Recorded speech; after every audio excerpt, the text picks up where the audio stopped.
Muy buenas tardes, jóvenes. Vamos a iniciar con la clase del día de hoy. Hoy nos toca tratar el contenido relacionado con el registro civil. Entonces vamos a ir tratando de agotar este contenido y ya nos van quedando pocos puntos del programa para ir viendo. Bueno, entonces tendríamos inicialmente que abordar los antecedentes del registro civil.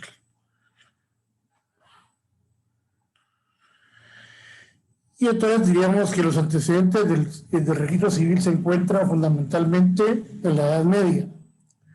Y quien impulsa este sistema, digamos, de registro civil es la Iglesia, ¿verdad? Quien es la Iglesia encomendó básicamente a los párrocos la tarea de aceptar en los libros especiales los actos más importantes relativos a la condición del estado civil de los fieles, tales como el nacimiento, el matrimonio y la muerte, ¿verdad? Este es el antecedente más que encontramos, digamos, en la historia. Estos registros fueron tan eficientes, ¿verdad?, que las autoridades civiles en su momento decidieron hacer partícipes de estos registros y le dan plena fe a los libros parroquiales. Y entonces es a finales del siglo XIV, después del Concilio de Trento, cuando se ordena que se dé un libro especial para matrimonios y bautismos y otro para defunciones.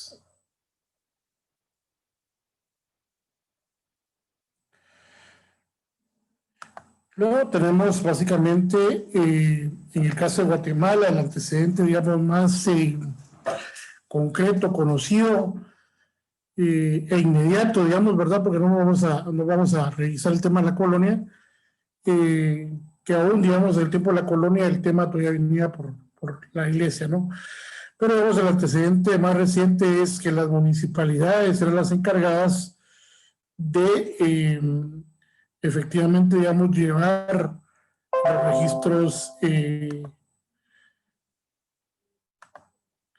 los registros civiles, ¿verdad? Eso es lo que tenemos como antecedentes, son las MUNIs, en su caso, digamos, las que fundamentalmente son las encargadas, hasta que sale en vigencia, digamos, o se crea el Registro Nacional de las Personas, el RENAP, ¿verdad?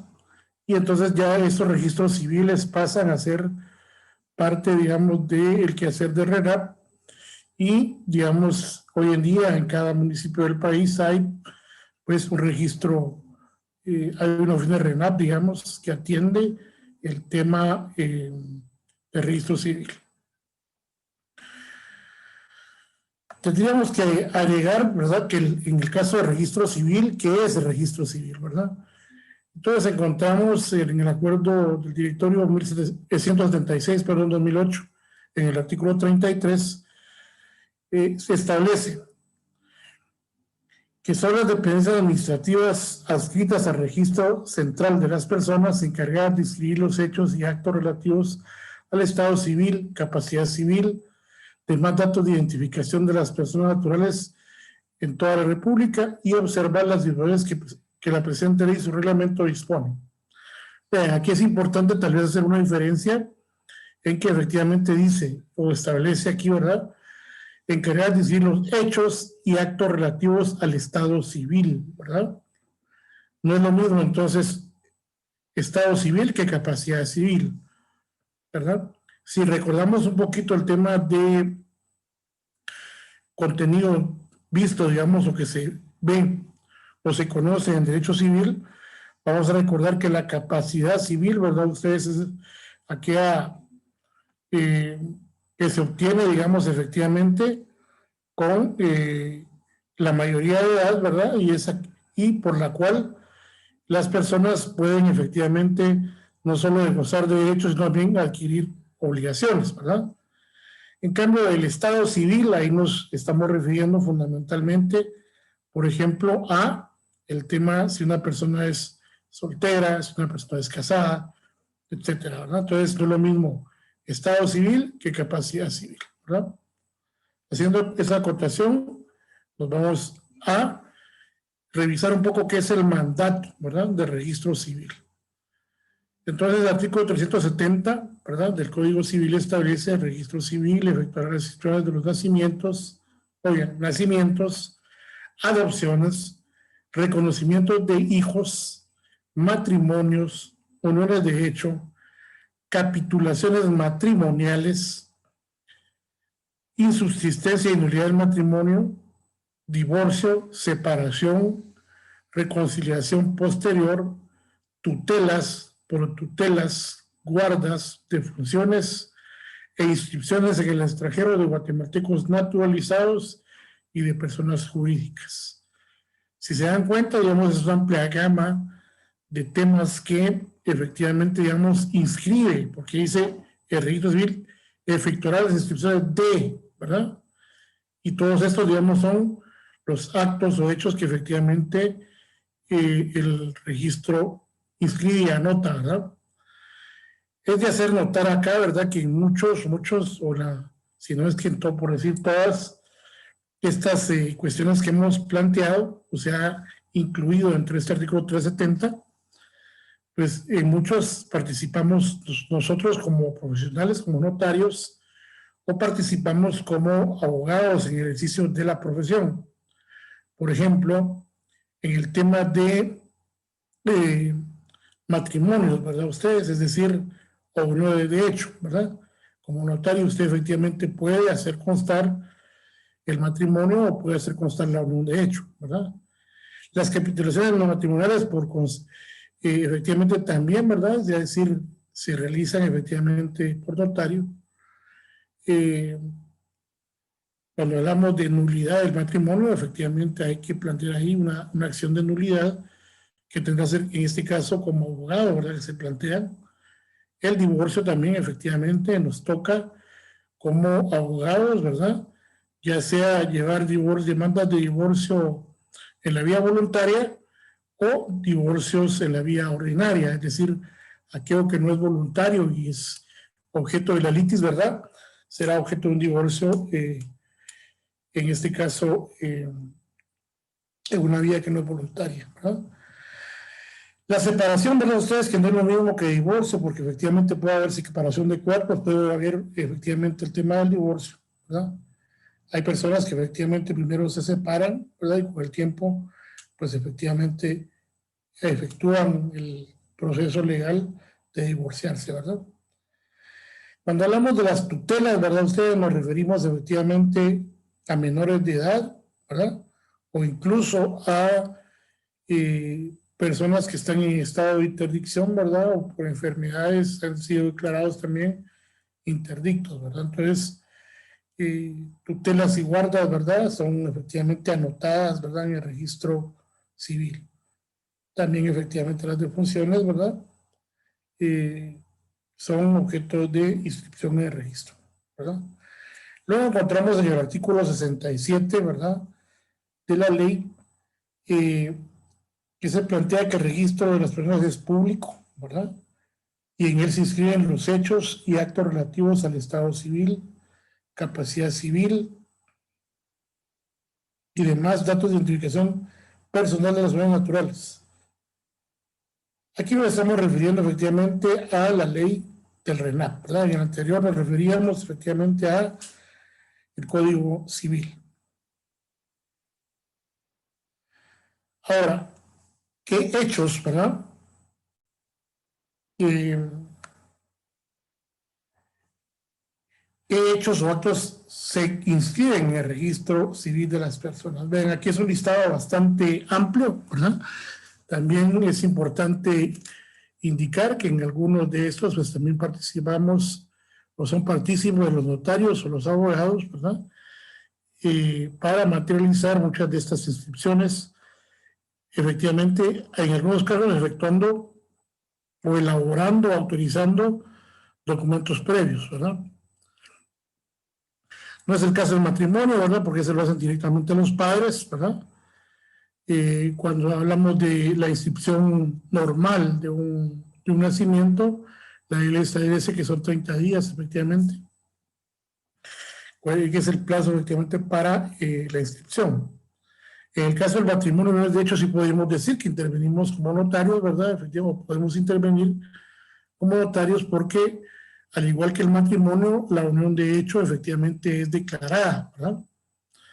Es decir, no es nada más convivir con la otra persona, ¿verdad?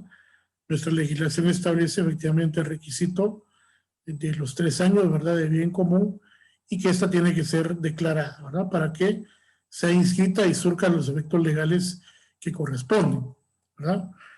Es decir, ¿y a qué nos referimos con eso? ¿Qué efectos legales? Bueno, pongamos un ejemplo.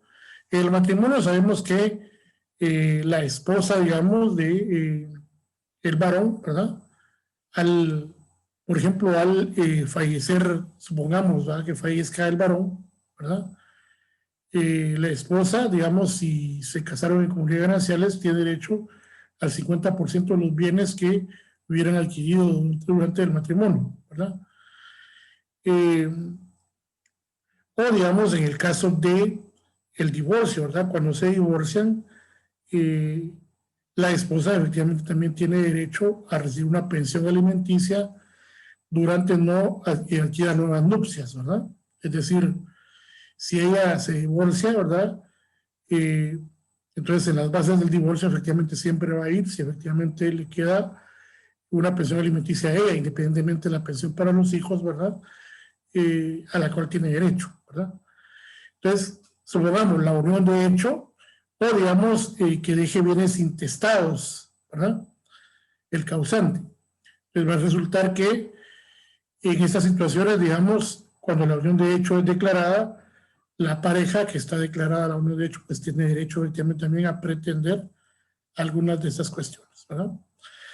Tenemos también el caso de las defunciones. Aquí pues es más que todo un tema de oficio. Aquí es el médico, ¿verdad?, o los médicos o el INASIF quienes efectivamente reportan la muerte, ¿verdad? Aunque les he de comentar, por ejemplo, es bien interesante porque cuando la persona fallece, digamos, por poner un ejemplo, aquí no vemos el tema de SAT, ¿verdad? También se manda un aviso a SAT, ¿verdad? Y SAT también toma nota, efectivamente, que la persona ha fallecido por aquello, digamos, de no solo impuestos, sino, digamos, temas como vehículos que pudieran estar, por ejemplo, a nombre del causante, ¿verdad? Entonces,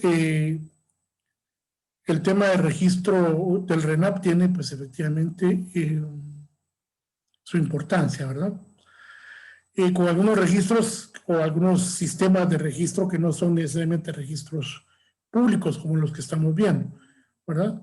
Así puede ser también, por ejemplo, en el caso de, qué sé yo, la PNC, ¿verdad? Es decir, cuando usted va a sacar su antecedente penal o policíaco, ¿verdad? También cuando la persona fallece, ¿verdad? Hay un aviso que se comparte. Hoy en día, por ejemplo, ya las huellas dactilares de las personas aparecen, ¿verdad?, en el registro efectivamente de la PNC cuando usted va a sacar sus antecedentes, porque ya comparten archivos digitales de los registros, ¿verdad? Pero bueno, ese es un tema totalmente distinto, pero lo comento porque hay efectivamente hoy en día un intercambio de información que existe en los registros con otras entidades de carácter público. Luego, aquí se plantean las razones judiciales que declaren ausencia y muerte presunta. Bueno, para aquellos que no han visto, no han llevado todavía notariado, ¿verdad? Ustedes, en notariado vemos efectivamente toda la parte esta de la jurisdicción voluntaria y encontramos efectivamente la ausencia, y cuando se tramita la ausencia, digamos, ¿por qué se tramita también? Se tramita muchas veces porque hay interés de reparto de bienes, es decir, una persona se inicia un proceso de ausencia después de cierto tiempo de no estar o no saber si ésta vive o no vive, ¿verdad? Y entonces, la declaratoria de ausencia lo que tiene como resultado es que se declare a la persona muerte presunta. ¿Para qué? Para el efecto efectivamente de disponer de sus bienes, es decir, por ejemplo, radicar procesos sucesorios intestados o reclamar, por ejemplo, testamentos que se hubieran otorgado en vida, ¿verdad? Entonces hay que hacer un procedimiento previo, esto se hace jurisdicción voluntaria, ¿verdad? Y efectivamente se inscribe, porque entonces aquí, en vez de escribir, perdón, la defunción, ¿verdad? Por causa de muerte natural o por causa de muerte accidental, se inscribe una muerte presunta, ¿verdad? Y con eso ya sirve de base para documentos que van a probar o van a, en este caso, sustentar, ¿verdad? El tema de erradicar algún proceso, ¿verdad? Las sentencias que impongan suspensión o pérdida de la patria potestad y las razones que lo rehabiliten, ¿sabes? Bueno, aquí efectivamente también, a veces se pelea efectivamente el tema de la patria potestad, ¿verdad? Y entonces a veces efectivamente las sentencias suspenden, ¿verdad? Esa patria potestad, y en este caso pues esa sentencia se va efectivamente a RENAP y ahí se anota efectivamente en la partida. Si ustedes se dan cuenta, digamos, las partidas, incluso de nacimiento, tienen en la parte trasera, por eso es que cuando uno como notario hace un acto, por ejemplo, como el matrimonio, pide el original, ¿verdad?, de la certificación de la partida de nacimiento, ¿verdad? Y en la misma uno siempre revisa, en la parte de atrás, digamos, por ejemplo, ahí están las anotaciones. Por ejemplo, si la persona está casada, iba a decir, ¿verdad?, fulano de tal, quien se casó en tal fecha con fulano de tal, ¿verdad? Si esa persona se divorció, va a decir, y se divorció en tal y tal fecha, ¿verdad? Entonces, las partidas tienen esas anotaciones. Luego dice las razones que declaran la nulidad de existencia del matrimonio y la unión de hecho, el divorcio, la separación y la reconciliación posterior.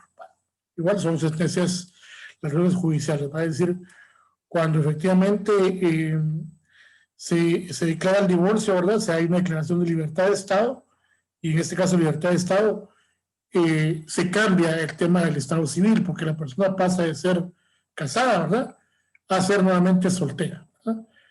De igual manera, cuando la persona fallece, la pareja, ¿verdad?, también vuelve a ser soltera, ¿no?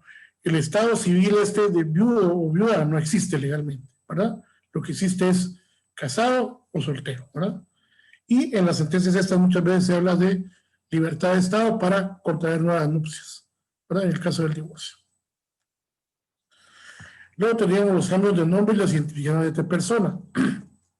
Bueno, el tema del cambio de nombre pues también es un tema de jurisdicción voluntaria que hacemos los notarios, ¿verdad? Una persona dice, fíjese usted que llega a su despacho y le dice, usted que no me gusta el nombre que me escogió mi papá, mi mamá, entonces quiero cambiármelo, ¿ok? Entonces se hace efectivamente un procedimiento de jurisdicción voluntaria para efectivamente hacer ese cambio de nombre y que entonces la persona ya pueda usar el nombre que ha escogido, ¿verdad? No me voy a traer en el trámite porque eso es un tema puramente de derecho notarial. De alguna manera, el tema de identificación de persona, ¿verdad? Esto sucede cuando una persona, por ejemplo, viene y, supongamos mi caso, ¿verdad?, Ludwig Israel García Larios, ¿verdad? Eso aparece en mi EPI, ¿verdad? Eso aparece en mi certificación de partida de nacimiento, pero sucede, digamos, que en algún seguro, por ejemplo, vengo yo y solo puse Ludwig García Larios, ¿verdad? A la hora que haya que reclamar, digamos, el tema del seguro, ¿verdad? Perdón, aquí estamos en temas de personas. Digamos que mi hijo solo puso un nombre, yo en los beneficios puse un nombre y dos apellidos de mi hijo, pero tiene dos nombres y dos apellidos, entonces él tendrá que hacer una identificación de persona, ¿verdad?, diciendo que escrito con un nombre y escrito con dos nombres son la misma persona. Ahora, la de tercero, que es distinta, es cuando la persona falleció. En el mismo caso que yo hubiera otorgado un seguro, ¿verdad?, y entonces yo hubiera escrito solo un nombre de los que forman parte de mi nombre. Entonces, los interesados, o sea, es decir, mi familia, tendría que promover una identificación de tercero, ¿verdad? Y esa identificación efectivamente luego de efectuada en la vía notarial que lleva efectivamente dictos, es presentada a RENAP para que entonces, de igual manera, en la partida de nacimiento o aparezca, ¿verdad?, fulano de tal es la misma persona con fulano de tal. y de tal cuenta que a veces ese documento se lo recibe, digamos, en su trámite para hacer efectivo, digamos, el reclamo de un tema de seguro, ¿verdad? Esto puede pasar en una serie de temas, no solo en seguros, es decir, puede pasar en varios. Eso lo decía nada más a nivel de ejemplo. Luego dice la razón que declare la determinación de edad, ¿verdad? A veces, ¿verdad? Ustedes hoy es un poquito, pareciera que no es común, ¿verdad? Pero, digamos, hay personas, o se veía mucho antes, ¿verdad? Las personas nacían en lugares muy lejanos, ¿verdad? Y entonces los padres los inscribían 1 o 2 años o 3 años después de nacidos, ¿verdad? Entonces no sabían con claridad cuántos años efectivamente tenían. Entonces aquí hay un procedimiento de una resolución donde se declara la determinación de la edad, ¿verdad? Luego está el reconocimiento de los hijos, ¿verdad? Es decir, esto puede ser la vía normal, es decir, nacen y los vamos a reconocer, pero hoy en día también hay reconocimientos que hacen, por ejemplo, los padres, ¿verdad? Que en su momento no lo reconocieron, ¿verdad? O también puede ser fruto de una resolución judicial cuando se fija o se establece un procedimiento, digamos, legal de filiación de paternidad, ¿verdad? Ahí podemos tener el tema de reconocimiento de hijos. Las adopciones, ¿verdad? Que hay una ley especial de adopciones, ¿verdad? Vigente para Guatemala. Las capitulaciones patrimoniales, no voy a ampliar en esto. Luego está el tema de las sentencias de filiación, lo que decía hace un rato, ¿verdad? Es decir, filiación derivado de un proceso judicial. Luego están los extranjeros domiciliados, ¿verdad? Es decir, hay que recordar, ¿verdad? Si no lo han visto ustedes todavía, que, digamos, una persona extranjera puede, por ejemplo, tener la nacionalidad, pero antes de tener la nacionalidad hay que hacer un trámite para ser domiciliado, ¿verdad? Es decir, primero en el trámite tiene que llenar una serie de requisitos y se declara entonces domiciliado, ¿verdad? Entonces resulta que son aquellas personas que quieran ver su EPI de color rojo, ¿verdad? Ustedes ya tienen un en Guatemala, pero nacieron en El Salvador, nacieron en Cuba, qué sé yo, ¿verdad? Que es un primer paso para obtener efectivamente la ciudadanía, como diría en Estados Unidos, ¿verdad? Luego, digamos, tenemos la resolución que declare interdicción transitoria permanente. Bueno, aquí lo que hay que ver también es este es un tema de carácter civil. En civil nosotros estudiamos y vemos, ¿verdad?, que el Estado, digamos, el Estado civil, digamos, es una cosa y la capacidad, ¿verdad?, civil es otra. Entonces, la capacidad civil se adquiere, ¿verdad?, cuando cumplimos 18 años, ¿verdad? Entonces, ya no solo gozamos de derechos como los menores, sino que también tenemos obligaciones, ¿verdad? Pero sucede que también esta capacidad civil, ¿verdad?, puede ser efectivamente también declarada cuando puede, como si no declarada, sino, es decir, se puede plantear que una persona no puede tener esa capacidad cuando se declara la interdicción. Y la interdicción, pues efectivamente es un procedimiento de carácter legal, ¿verdad?, para que una persona, digamos, no pueda efectivamente suscribir documentos a nombre propio. Esto efectivamente es un procedimiento legal, ¿verdad?, declaratorio de juez, y se da mucho con las personas, digamos, que tienen estados mentales graves, ¿verdad? Puede ser un estado mental transitorio, es decir, no pueden, ¿sí?, entender la realidad en su momento, y hay una declaratoria médica y judicial, o hay quienes que tienen un problema mental permanente, ¿verdad? Entonces es declarada esta interdicción ya sea transitoria o permanente, ¿verdad? Por ejemplo, estas son declaradas por un tema de enfermedad mental. También puede ser los alcohólicos, ¿verdad? Los drogadictos, los toxicómanos, ¿no?, pueden ser declarados efectivamente en estado de interdicción. Lo único que puede hacer que, por ejemplo, un toxicómano venga y se rehabilite, ¿verdad?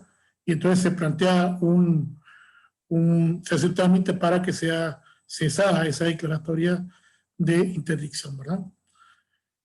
Son temas que nos toca, o que el campo del derecho, digamos, nos da actuación a los abogados. Luego está aquí la resolución, la designación dice remoción, denuncia de tutor, protutor y guardadores. Aquí nos referimos con respecto a menores de edad, ¿verdad? Luego la declaración de quiebra y su rehabilitación. También es un tema de carácter que vemos los abogados y los notarios, ¿verdad? Y luego dice los actos que en general modifican el estado civil o la capacidad civil de las personas naturales, ¿verdad? El estado civil, bueno, ¿cuáles modifican? El divorcio, ¿verdad? Ustedes puede ser una modificación efectivamente del estado civil o la muerte del cónyuge, como ya mencionamos, ¿verdad? Entonces son temas que, si ustedes se dan cuenta de todo esto, digamos, como abogados, de repente algunos en su práctica ya profesional puede hacer que vean una serie de estas cosas o se especialicen en varias cosas de estas, o puede hacer que ni siquiera vean algo de esto, porque el derecho es tan amplio. Es decir, hay colegas, ¿verdad? Ustedes que, digamos, ven mucho notariado y no ven nada, digamos, de derecho penal, digamos, no van a audiencias de litigio penal, ni litigio civil, ¿verdad? Ni laboral, ¿verdad? Hay quienes tampoco ven nada de notariado, pero ven mucho derecho, ¿cómo se llama? Mercantil, ¿verdad? El derecho es tan amplio que pues nos lleva a tener la posibilidad de actuar en varios ámbitos. Pero si fuera el caso, ¿verdad? Algunos de ustedes pueden hacer que se vean imbuidos en el derecho registral de carácter civil, ¿verdad? O el derecho registral de carácter inmobiliario cuando estamos viendo el tema de propiedades, ¿verdad? Por ejemplo, yo veo mucho tema inmobiliario, es decir, veo mucho tema de bienes inmuebles, ¿verdad? Y es uno de mis fuertes con mis clientes, ¿verdad?